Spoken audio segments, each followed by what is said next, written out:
Bismillahirrahmanirrahim. Assalamualaikum warahmatullahi wabarakatuh.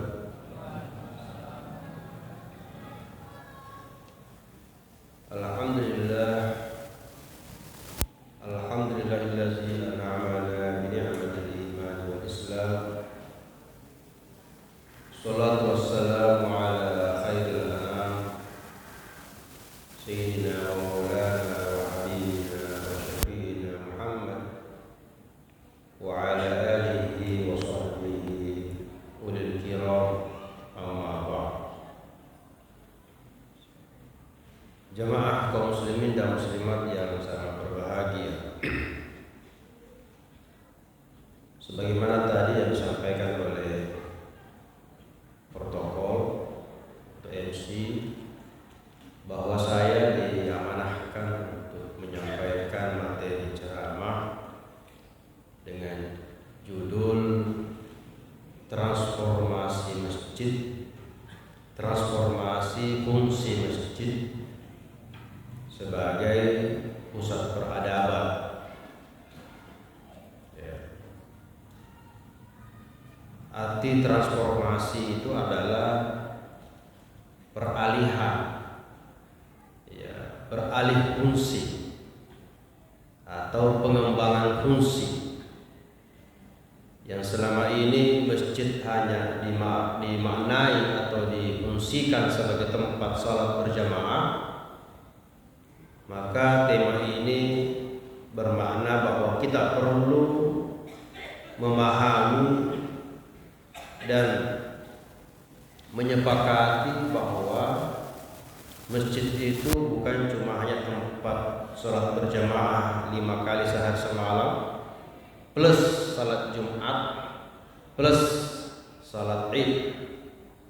Nah, itu pun juga salat Id, Idul Fitri, Idul Adha juga orang tapi sudah lama beralih ke tempat-tempat yang lebih lapang, ke tengah lapang.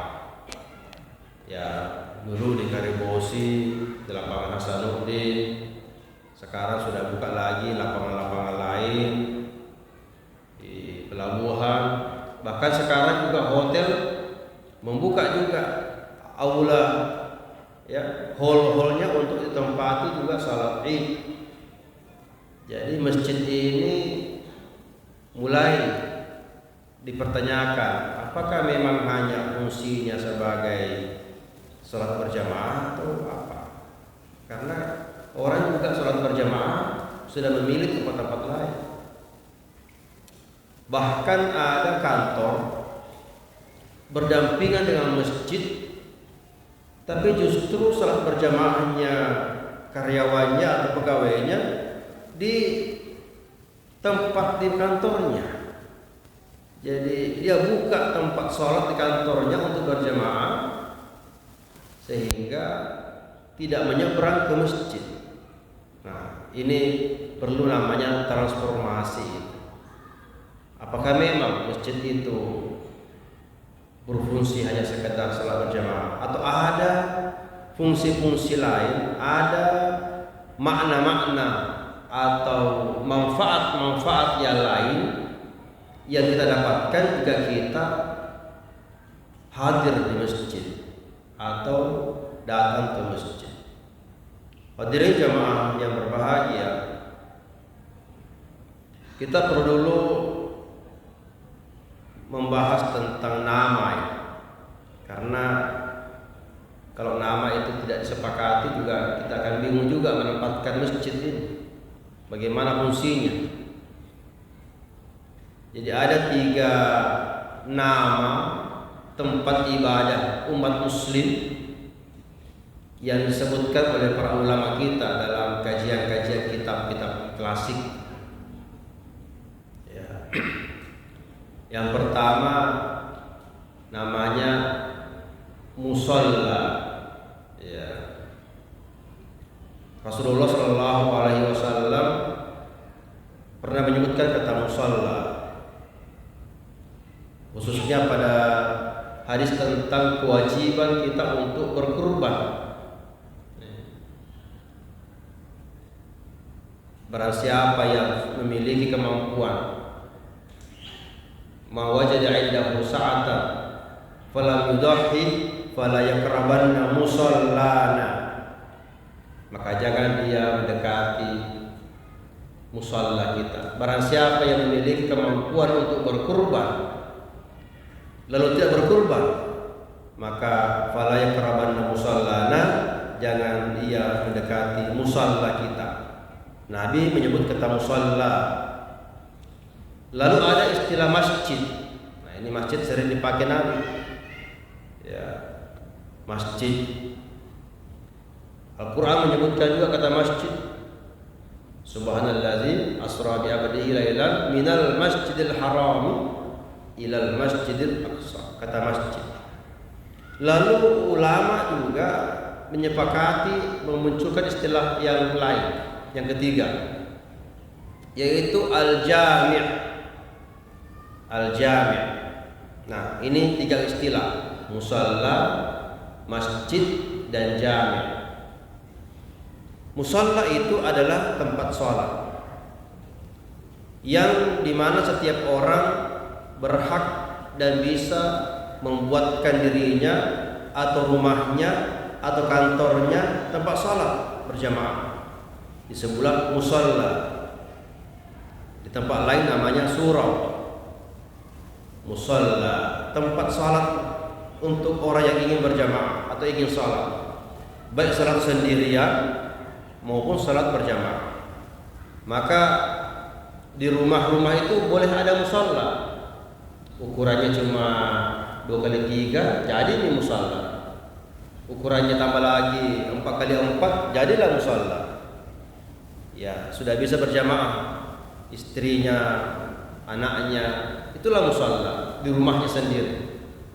Atau kantor-kantor juga bisa membuat musalla di kantor-kantor, ya, untuk tempati sholat. Di hotel-hotel juga ada musalla untuk tempat sholat. Yang kedua adalah masjid. Nah, apa bedanya antara masjid dengan musalla? Inilah masjid menjadi pusat peradaban, pusat tempat berkumpulnya umat muslim untuk menyatukan hatinya, bersama-sama bertemu dengan saudara-saudaranya, bersama-sama untuk melaksanakan ibadah sholat berjamaah. Ya, jadi kalau musalla itu skupnya kecil, ya, bisa di rumah-rumah, bisa di kantor-kantor, maka masjid ini lebih luas daripada musalla, yaitu tempat sholatnya orang kampung itu, di kampung itu, untuk bisa mereka bertemu, bersilaturahim, berjumpa, dan bersama-sama untuk melaksanakan ibadah apapun di situ. Nah, saya langsung dulu ke yang ketiga, yaitu al-jami'. Apa itu al-jami'? Al-jami' ini diartikan masjid raya. Jadi ada masjid jami' namanya. Masjid jami' artinya masjid raya. Di Makassar ada masjid raya. Di kabupaten lain ada masjid raya. Apa itu al-jami'? Masjid raya adalah tempat sholat yang disepakati dan diputuskan oleh pemerintah atau penguasa untuk disepakati tempati sholat Jumat. Ya, jadi al-jami' ini sebenarnya posisinya adalah pemersatu umat dalam, khususnya dalam ibadah sholat Jumat, untuk menyatukan umat, menyatukan warga di sholat Jumat yang diwajibkan sekali seminggu itu. Adapun sholat hari-hari maksudnya sholat lima waktu untuk berjamaah, maka orang bisa melaksanakannya di masjid. Kalau mau lebih pribadi lagi, lebih privasi, ya di rumahnya, musallanya. Kalau tidak bisa ke masjid berjamaah karena bekerja, karena sibuk, tidak bisa jauh-jauh, maka ada musalla di kantornya. Tapi untuk sholat berjamaah 5 kali sehari semalam, bertemu dengan seluruh umat muslim di situ, maka ada namanya masjid. Terus jika untuk salat Jumat, maka penguasa waktu itu dulu itu menempatkan salat Jumat di tempat yang bernama Al-Jami' atau Masjid Raya. Kenapa?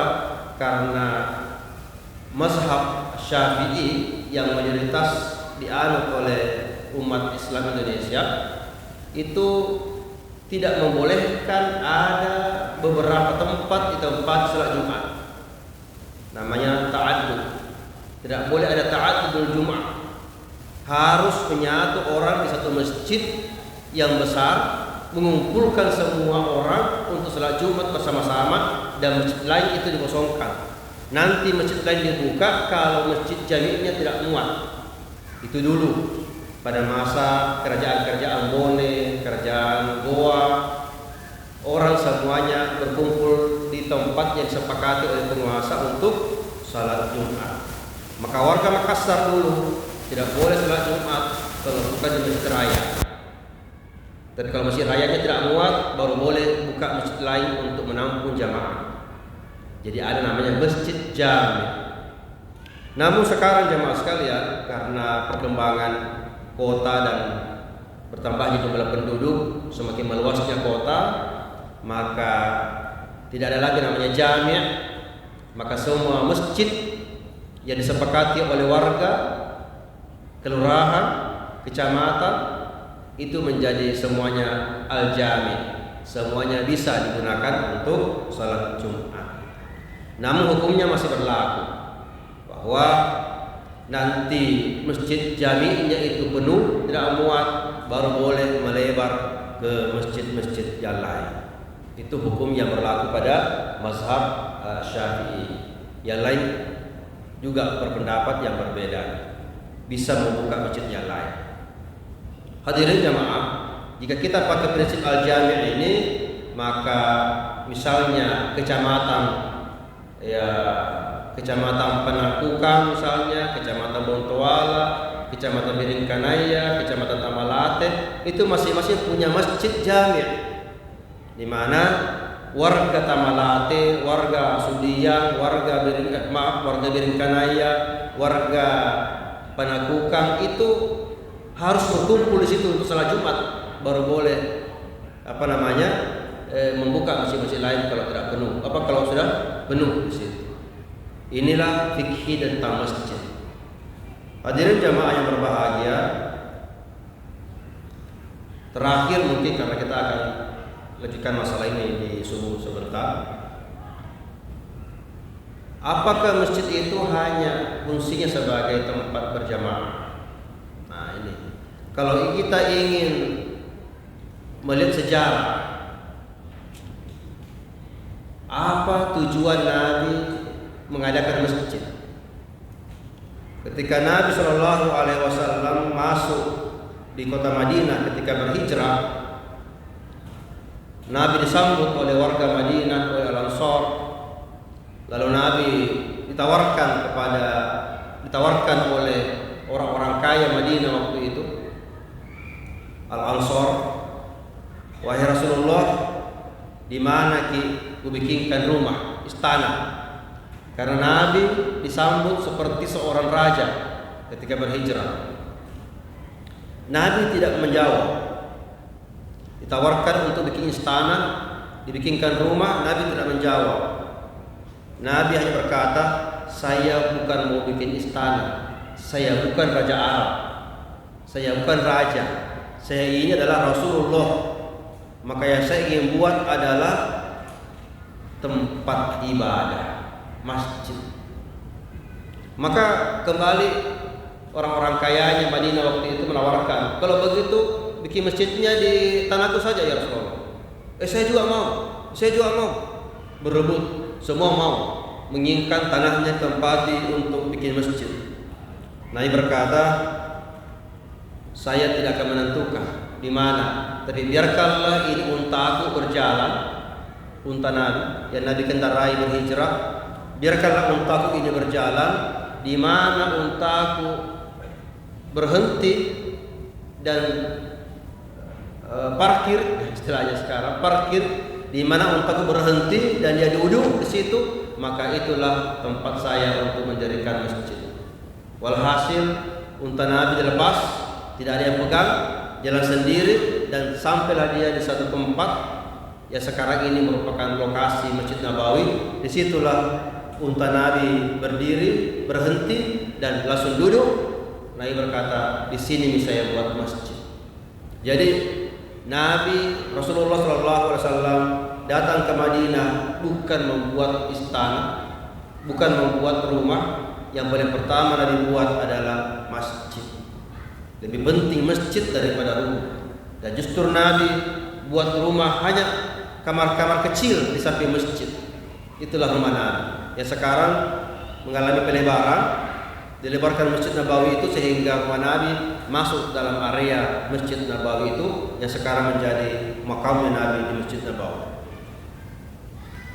Terakhir, apa yang saya ingin sampaikan pada kesempatan ini, bahwa Nabi memikirkan umatnya. Nabi peduli pada umatnya.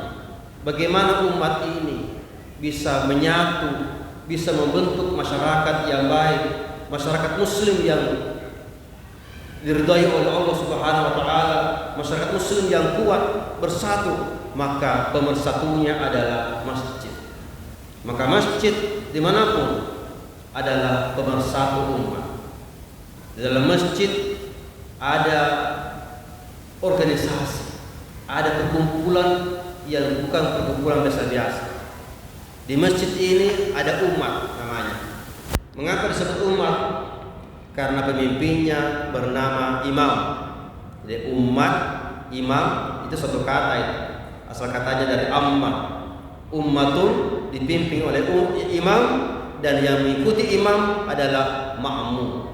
Maka berkumpul di masjid, berjamaah di masjid mengajarkan kita bahwa kita ini adalah umat.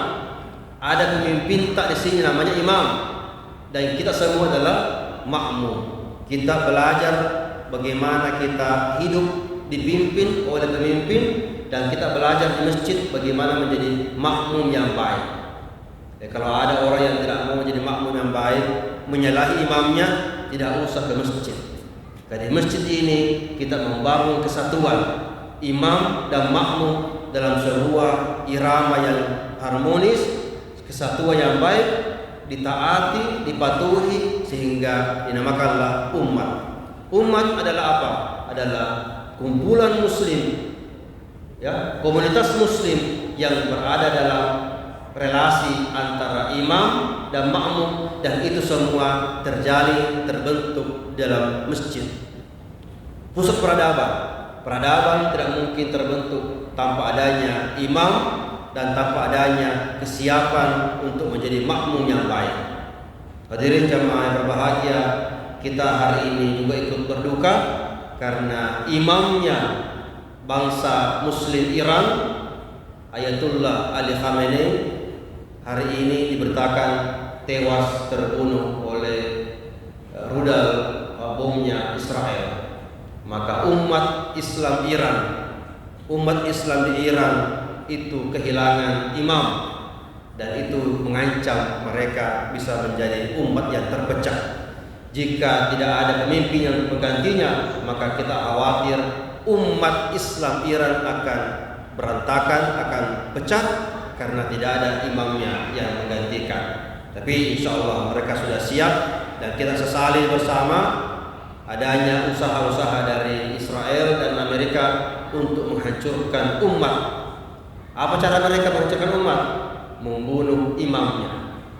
Kita semua insya Allah jaga masjid, jaga imam, dan menjadilah makmum yang baik agar kita menjadi umat yang terbaik, umat yang kuat, umat yang solid, dan umat yang dirahmati oleh Allah Subhanahu wa taala. Demikian untuk sementara malam ini. Insyaallah kajian ini kita akan sambung nanti sebentar subuh. Insyaallah semoga tidak ada halangan. Lebih dan kurangnya mohon dimaafkan. Wallahu muwaffiq ila aqwamit thoriq. Wassalamualaikum warahmatullahi wabarakatuh.